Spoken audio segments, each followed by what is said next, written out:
शेख अब्दुल वाहिद रहमतुल्लाह अलैहि और उनकी जन्नत की साथी। शेख अब्दुल वाहिद रहमतुल्लाह अलैहि फरमाते हैं कि एक बार मैंने अल्लाह ताला से दुआ मांगी कि ए अल्लाह, आपको जन्नत में जिसको मेरा साथी बनाना है, दुनिया में ही मेरी उससे मुलाकात करा दीजिए। फरमाते हैं कि मुझे ख्वाब में बताया गया कि हबशा की रहने वाली एक औरत मैमुना है जो जन्नत में तुम्हारी साथी बनेगी। लिहाजा मैं उस बस्ती की तरफ चल पड़ा। जाकर बस्ती वालों से पूछा तो उन्होंने कहा कि वह तो बकरियां चराती है और इस वक्त बाहर कहीं बकरियां चरा रही होगी। फरमाते हैं कि मैं चल पड़ा। जब मैंने बस्ती से बाहर निकलकर देखा तो हैरान हुआ कि बकरियां एक ही जगह पर चल रही हैं और इधर उधर भागती भी नहीं हैं और एक औरत पेड़ के नीचे खड़ी नमाज पढ़ रही है।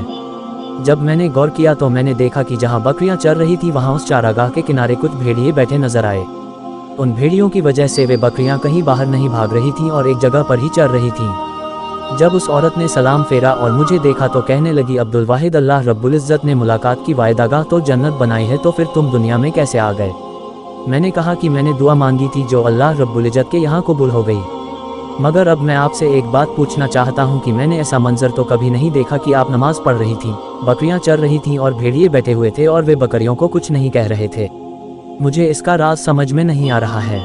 वह कहने लगी, अब्दुल वाहिद, ये बात समझनी आसान है कि जिस दिन से मैंने अपने परवरदिगार से सुलह कर ली है उस दिन से भेड़ियों ने मेरी बकरियों से सुलह कर ली है।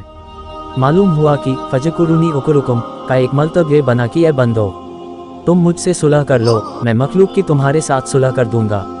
प्यारे दोस्तों, अगर आप लोगों को हमारी ये वीडियो पसंद आई हो और अगर आपको इस वीडियो से कुछ इल्म हासिल हुआ हो तो नीचे दिए गए सब्सक्राइब बटन को दबा के बराए मेहरबानी इसको शेयर जरूर कर दें। शुक्रिया।